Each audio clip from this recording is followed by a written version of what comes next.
ഓഫീസിൽ നിന്ന് തിരിച്ചെത്തിയ എല്ലാ ആഭരണങ്ങളും ഞാൻ ഊരി വെച്ചതായിരുന്നു. അത് ഞാൻ പിന്നെയും എടുത്ത് വെക്കുകയാണ്. കാരണം എനിക്കിന്ന് നിങ്ങളെ കുറച്ച് സാധനങ്ങൾ കാണിക്കാനുണ്ട്. അപ്പോൾ ഞാൻ ബാഗിൽ നിന്ന് അത് ആദ്യം തന്നെ ഞാൻ പുറത്തേക്ക് എടുത്ത് വെക്കുകയാണ് നിങ്ങളെ കാണാതെ. എന്നിട്ട് ഒന്നും അറിയാത്ത പോലെ ഇൻട്രോ കൊടുക്കുന്നതാണ് നിങ്ങളെ കാണുന്നത്.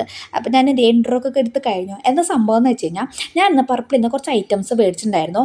അപ്പോൾ അതെന്തൊക്കെയാണെന്ന് നിങ്ങളെ കാണിച്ചത്. അതിൽ ഒരു സംഭവം ഭയങ്കര ഇൻട്രസ്റ്റിംഗ് ആണ് കേട്ടോ.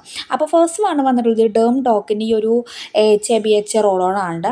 പിന്നെ ഇത് വന്നിട്ട് എൻവൈബയുടെ ലിപ്സ്റ്റിക്കാണ്. എനിക്ക് തോന്നുന്നു എൻ്റെ ലൈഫിലൊരു പ്രോപ്പറായിട്ടൊരു ലിപ്സ്റ്റിക്ക് ഉണ്ടെങ്കിൽ അത് എൻവൈബയുടെ, അതും ഈ ഒരു സേവ് സ്നഗിൾ സീക്രട്ട് എന്നുള്ളൊരു ഷെയ്ഡാണ് കേട്ടോ.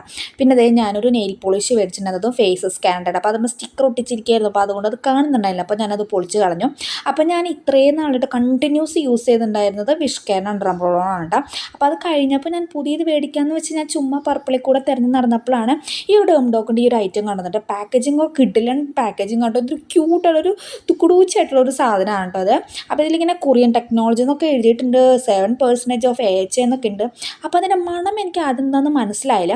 പിന്നീട് ഞാനത് മണത്ത് നോക്കിയപ്പോഴാണ് എനിക്ക് മനസ്സിൽ നമുക്കൊരു ഈ ഡേം ഡോക്കിൻ്റെ പ്രൊഡക്ട്സിന് ഒരു മണം, ഒരു ക്ലിനിക്കലായിട്ടുള്ളൊരു സ്മെല്ലുണ്ടാവുമല്ലോ, ആ ഒരു സ്മെല്ലാണ് കേട്ടോ വരുന്നതിൽ. ഭയങ്കരമായിട്ടുള്ള ഹൈപ്പൊക്കെ ഇതിൽ എഴുതിയിട്ടുണ്ട്.